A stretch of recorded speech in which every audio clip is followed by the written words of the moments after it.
Welcome back to the channel. Today, we're looking at the 1977 10-cent coin from Australia. This little coin might be worth more than you'd think among collectors. We'll dive into what makes this coin valuable and why it's a big deal among Aussie coin collectors. Let's get started. The design of the 10-cent coin has been consistent since decimalization in 1966. On the obverse, the 1977 issue features the Arnold Machen portrait of Queen Elizabeth, a youthful effigy used on Australian coins between 1966 and 1984. On the reverse, as always, we see the famous lyrebird design by Stuart Devlin, one of the most distinctive and elegant reverses of any Australian decimal coin. By 1977, this design was already iconic, symbolizing the beauty of Australian wildlife, and it continues to be used on our 10-cent coins even today. Now let's discuss mintages. The Royal Australian Mint produced approximately 26 million 10-cent coins in 1977 for circulation. This figure is much smaller than the benchmark years that collectors talk about, years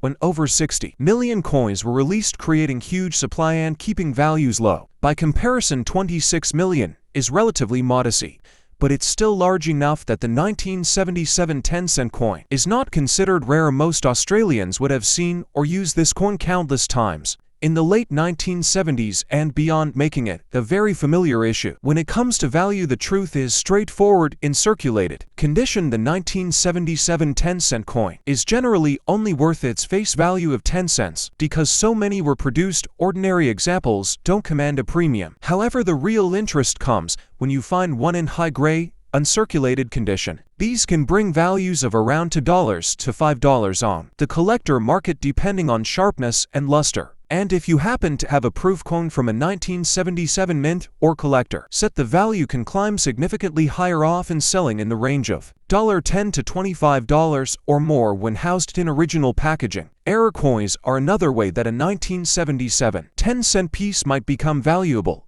While there are no famous varieties from this year, collectors have found examples with clip plankets, broad strikes, off-center strikes, and die cracks. These minting mistakes stand out in a sea of regular coins and are highly sought after. Depending on the severity and visual appeal of the error, values can jump dramatically, with some selling for $50 to several $100s. For error hunters checking older coins like the 1977 issue is always worth the effort. The 1977 10-cent coin also reflects a broader trend in collecting coins from the 1970s are now over for decades old.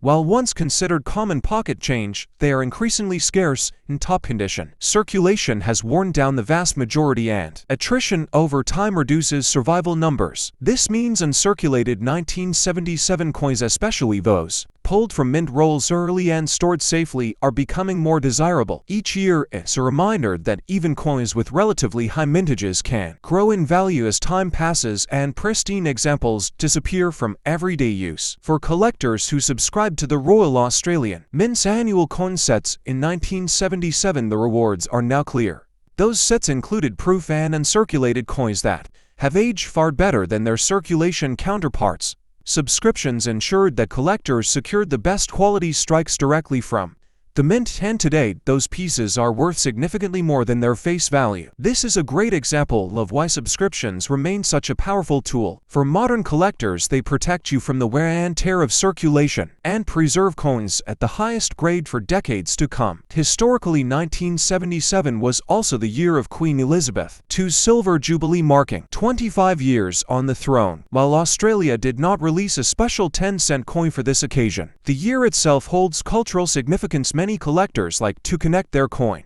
collections to historical events and the 1977 issues, including the 50-cent Jubilee commemorative sit at the heart of that story. The 10-1 coin from this year may not bear a special design, but it remains part of the overall picture of Australia's numismatic history during a year of royal celebration. The 1977 10-cent coin also highlights the difference between collecting by type and collecting by date run. If you are building a type set, you may only need one example of the lyrebird design with the Machen portrait. But if you're a date run collector, 1977 is a must-have. Its mintage figure of 26-1 is smaller than high-volume years like 1981 or 1980, for which each cross the threshold, and this subtle scarcity makes it more appealing to those assembling complete runs. It's a perfect example of how year-by-year differences shape collecting strategies. In conclusion, the 1977 Australian 10-cent coin is not a rare piece in circulation, but it holds value